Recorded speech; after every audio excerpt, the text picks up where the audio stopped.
नमस्कार साथियों, ईवीएस से संबंधित मॉक टेस्ट आपके लिए। पहला प्रश्न, भारत में हाथियों के संरक्षण हेतु हाथी परियोजना का शुभारंभ हुआ था। 1972, 1982, 1992, 2001। तो इसका सही आंसर है 1992। आइए इसको विस्तार में देखते हैं। भारत में हाथियों के संरक्षण के लिए हाथी परियोजना प्रोजेक्ट एलिफेंट 1992 में शुरू की गई थी। यह परियोजना पर्यावरण, वन और जलवायु परिवर्तन मंत्रालय द्वारा शुरू की गई थी, जिसका उद्देश्य हाथियों और उनके आवासों की रक्षा करना और हाथियों की आबादी को बनाए रखने के लिए हाथी अभयारण्यों की स्थापना करना था। तो आप लोगों ने पहला प्रश्न देखा। यहाँ पे और भी ऐसे प्रश्न बनते हैं, जैसे टाइगर प्रोजेक्ट। इस तरह के प्रश्न भी आपको मेरे नोट्स में मिल जाएंगे, जो आपको टेलीग्राम में बिल्कुल फ्री में मिल जाएंगे। तो आइए दूसरे प्रश्न की तरफ चलते हैं।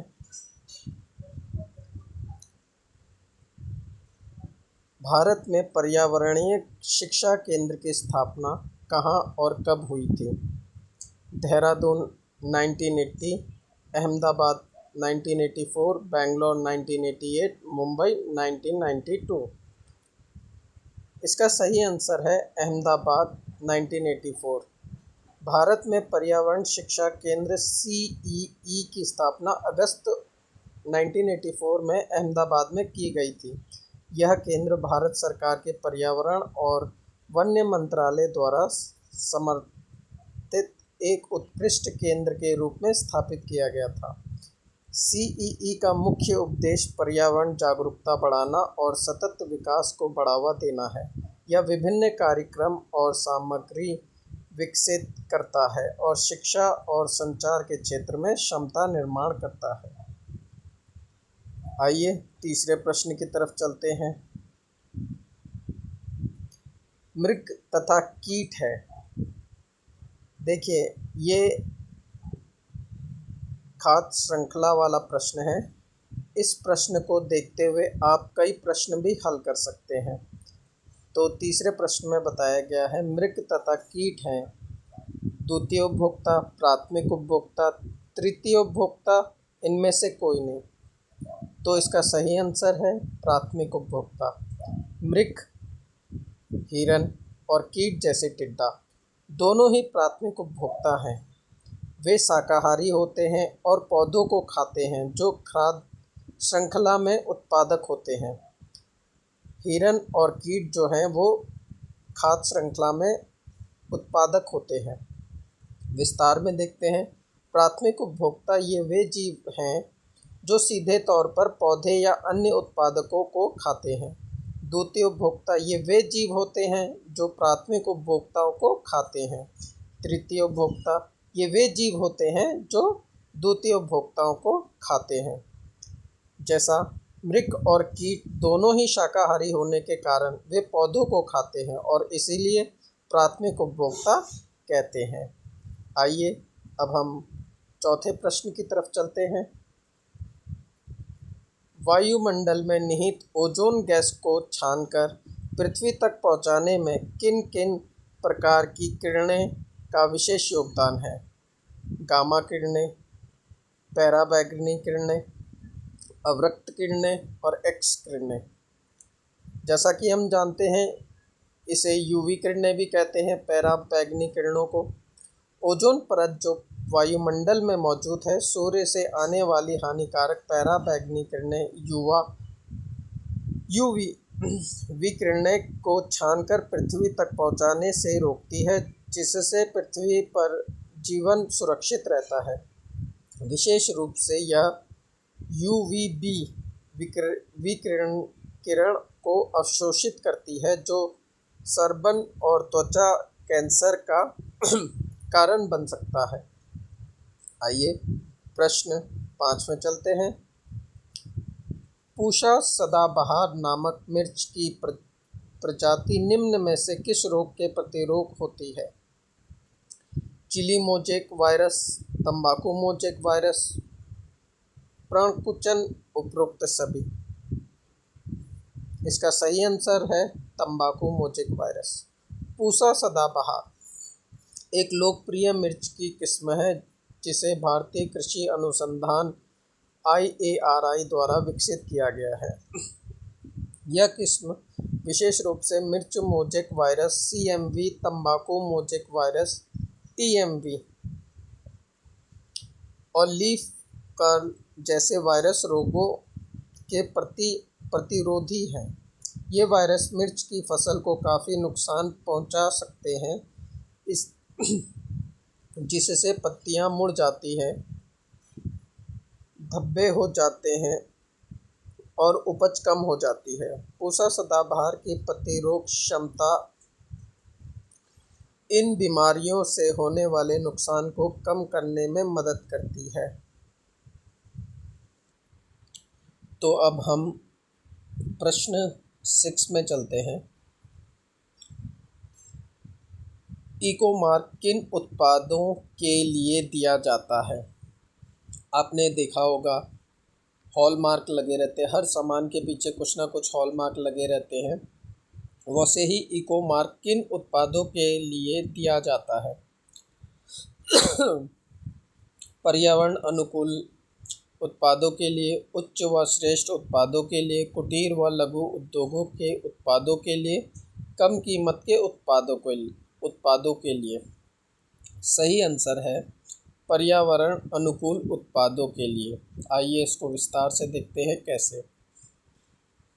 उन भारतीय उत्पादों को दिया जाता है जो पर्यावरण के अनुकूल होते हैं और विशिष्ट पर्यावरणीय मानदंडों को पूरा करते हैं। यह लेबल उन उत्पादों पर लगाया जाता है जो कम से कम पर्यावरणीय प्रभाव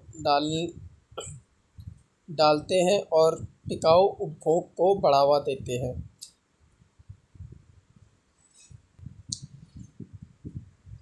इको मार्क योजना के तहत कई उत्पाद श्रेणियां शामिल हैं, जिनमें शामिल है घरेलू उपकरण जैसे कि refrigerator, washing machine, air condition आदि। कागज उत्पाद जैसे कि कागज, कार्डबोर्ड आदि। बिल्डिंग मटेरियल जैसे कि सीमेंट, ईंट आदि। पर्सनल केयर आइटम जैसे कि साबुन, शैम्पू आदि। अन्य उत्पाद जिनमें खाद्य पदार्थ, चिकनाई वाले तेल, पैकेजिंग सामग्री, पेंट, बैटरी आदि शामिल हैं।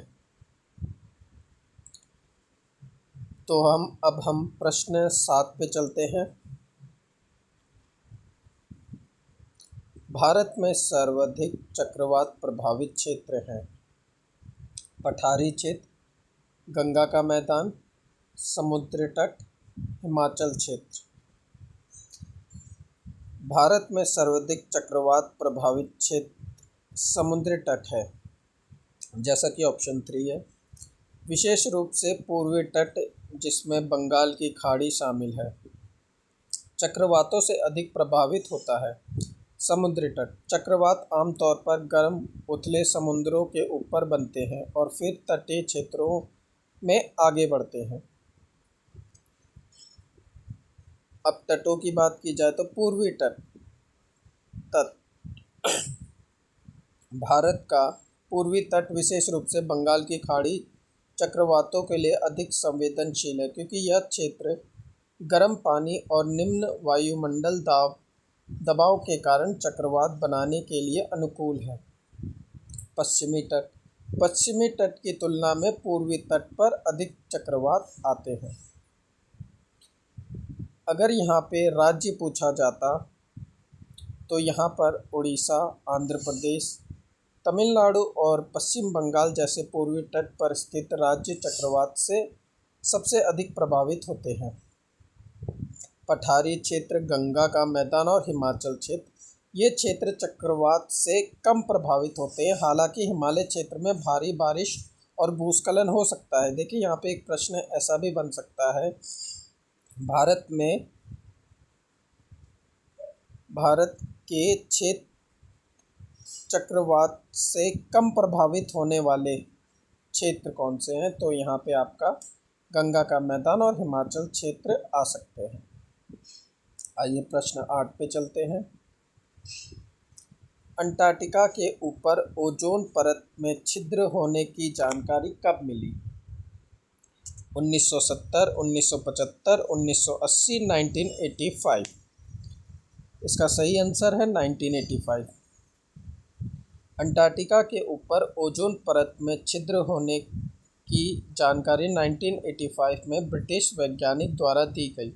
1985 में ब्रिटिश वैज्ञानिकों ने अंटार्कटिका के ऊपर समताप मंडल में असामान्य रूप से कम ओजोन सांद्रता की सूचना दी, जिसे बाद में ओजोन छिद्र के रूप में जाना गया।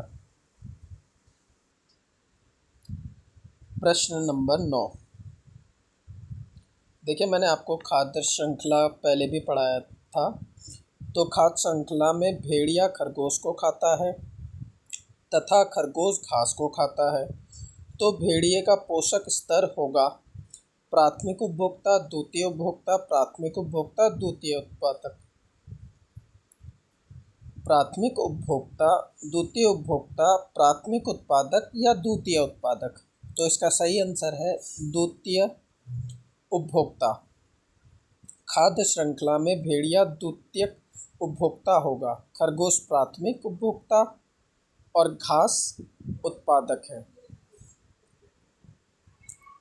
उत्पादक घास जैसे पौधे अपना भोजन स्वयं बनाते हैं, इसलिए उन्हें उत्पादक कहा जाता है।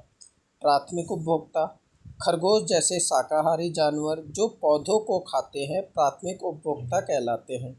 द्वितीयक उपभोक्ता, भेड़िया जैसे मांसाहारी जानवर जो खरगोश जैसे प्राथमिक उपभोक्ताओं को खाते हैं, ये द्वितीयक उपभोक्ता कहलाते हैं। आप जैसा जानते हैं कि खाद्य श्रृंखला से रिलेटेड हमेशा यूटेट पे एक ना एक प्रश्न आता ही है, तो आप यहाँ पे इस प्रश्न को अच्छे से समझकर यूटेट पे अच्छे नंबर पा सकते हैं। आइए प्रश्न नंबर 10 पे चलते हैं। परिस्थिति तंत्र इकोसिस्टम की सर्वप्रथम विचारधारा दी। E.P. ओडम ने, A.J. टांसले ने, R. मिश्रा ने, प्रिकांजे ने। तो यहाँ पे सही आंसर है A.G. टांसले।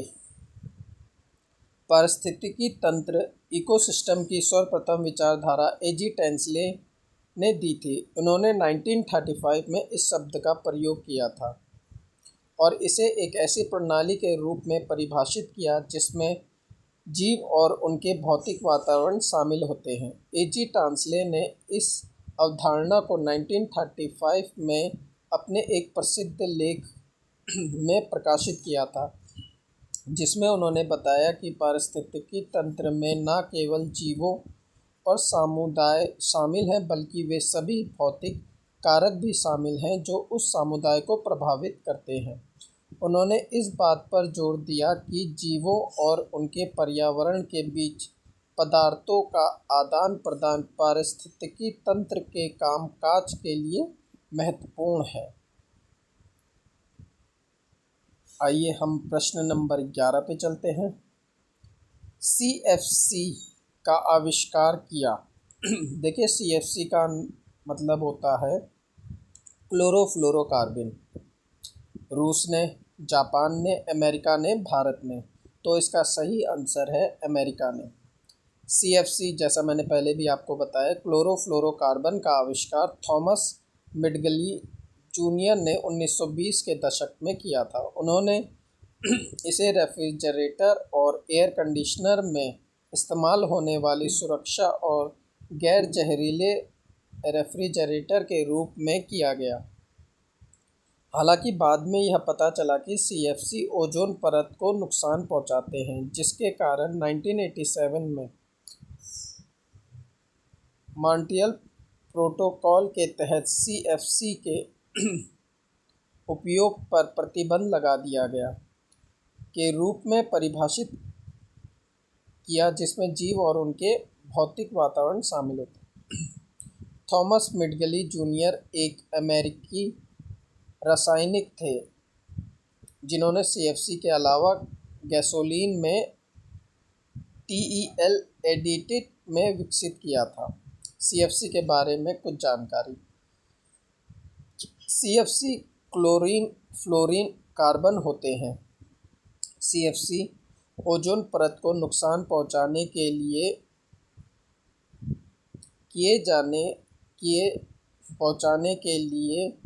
जाने जाते हैं, जिससे पृथ्वी पर हानिकारक यूवी विकिरण बढ़ जाता है। सीएफसी को मॉन्ट्रियल प्रोटोकॉल द्वारा प्रतिबंधित किया गया है। प्रश्न नंबर 12। पर्यावरण संरक्षण हेतु गोल्डमैन पुरस्कार पहली बार गोल्डमैन फाउंडेशन द्वारा दिया जाता है। 1987, 1988, 1989 और 1990। तो सही आंसर इसका 1990 है। गोल्डमैन पर्यावरण पुरस्कार 1989 में रिचर्ड और रोड गोल्डमैन द्वारा स्थापित किया गया था और इसे पहली बार 1990 में प्रदान किया गया था। यह पुरस्कार गोल्डमैन पर्यावरण फाउंडेशन द्वारा दिया जाता है और इसे ग्रीन नोबेल के रूप में भी जाना जाता है। यहाँ पर यह भी बताना चाहूँगा कि गोल्डमैन की जगह ग्रीन नोबेल के रूप में भी प्रश्न बन सकता है। यह पुरस्कार दुनिया भर में जमीनी स्तर के पर्यावरण कार्यकर्ताओं को मान्यता देने और पर्यावरण समस्याओं पर अंतर्राष्ट्रीय ध्यान आकर्षित करने के लिए दिया जाता है। प्रत्येक वर्ष 6 महाद्वीपों एशिया, अफ्रीका, यूरोप, उत्तरी अमेरिका, दक्षिण और मध्य अमेरिका और द्वीप राष्ट्रों के पर्यावरण नायकों को यह पुरस्कार प्रदान किया जाता है। प्रश्न नंबर 13। भारत के किस क्षेत्र में ज़ूमिंग कृषि से वनों का विनाश सर्वाधिक होता है? मरुस्थल क्षेत्र में, हिमालय के गिरिपदों में, उत्तर पूर्वी भारत के आदिवासी क्षेत्र में, दक्षिण पूर्वी भारत में। तो इसका सही आंसर है उत्तर पूर्वी भारत के आदिवासी क्षेत्रों में। भारत के उत्तर पूर्वी क्षेत्र में विशेष रूप से आसाम, मणिपुर, मिजोरम और नागालैंड जैसे राज्यों में ज़ूमिंग कृषि स्थानांतरण खेती के कारण वनों का विनाश सबसे अधिक होता है। यह कृषि पद्धति, जिसे कटाई और जलाव कृषि के रूप में भी जाना जाता है, ये जंगलों को साफ करके और फिर खेती करने के लिए जलाकर भूमि का उपयोग शामिल है। ज़ूमिंग कृषि के कारण वनों के विनाश के मुख्य कारण। वन भूमि का उपयोग। ज़ूमिंग कृषि के लिए वनों को साफ करना आवश्यक है, जिससे वनों का विनाश होता है। मिट्टी का संग्रहण। बार बार खेती करने और मिट्टी को बिना आराम दिए मिट्टी की उर्वरता कम हो जाती है, जिससे मिट्टी का क्षरण होता है। जैव विविधता का नुकसान। वनों के विनाश से वन्य जीवों को आवास नष्ट हो जाते हैं, जिससे जैव विविधता का नुकसान होता है। भूमि का क्षरण। ज़ूमिंग कृषि के कारण मिट्टी का क्षरण होता है, जिससे भूमि अनुपयोगी हो जाती है।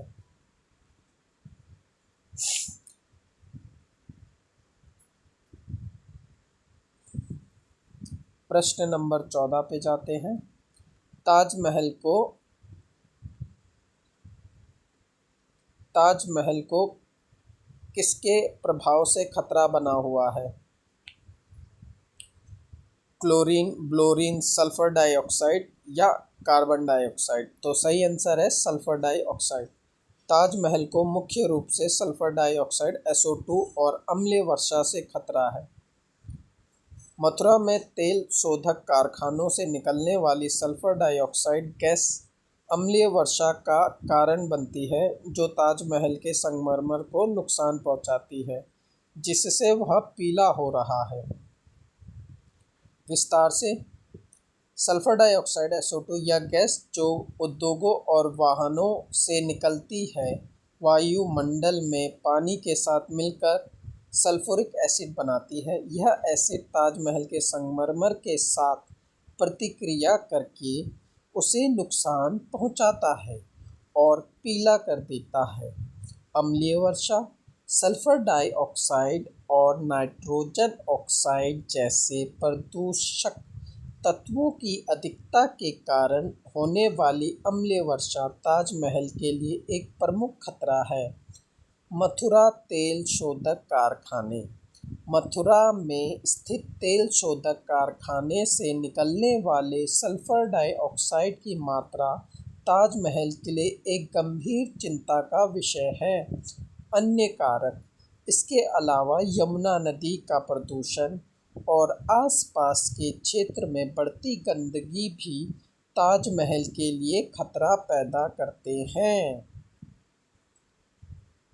तो मॉक टेस्ट यहीं समाप्त किया जाता है। अगर आपको वीडियो अच्छी लगे तो अगला मॉक टेस्ट कुछ ही दिनों में आपको YouTube में मेरे चैनल द्वारा मिल जाएगा।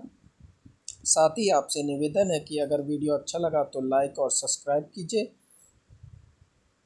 मॉक टेस्ट से संबंधित नोट्स आपको मेरे चैनल टेलीग्राम में उपलब्ध हो जाएंगे फ्री ऑफ कॉस्ट। धन्यवाद।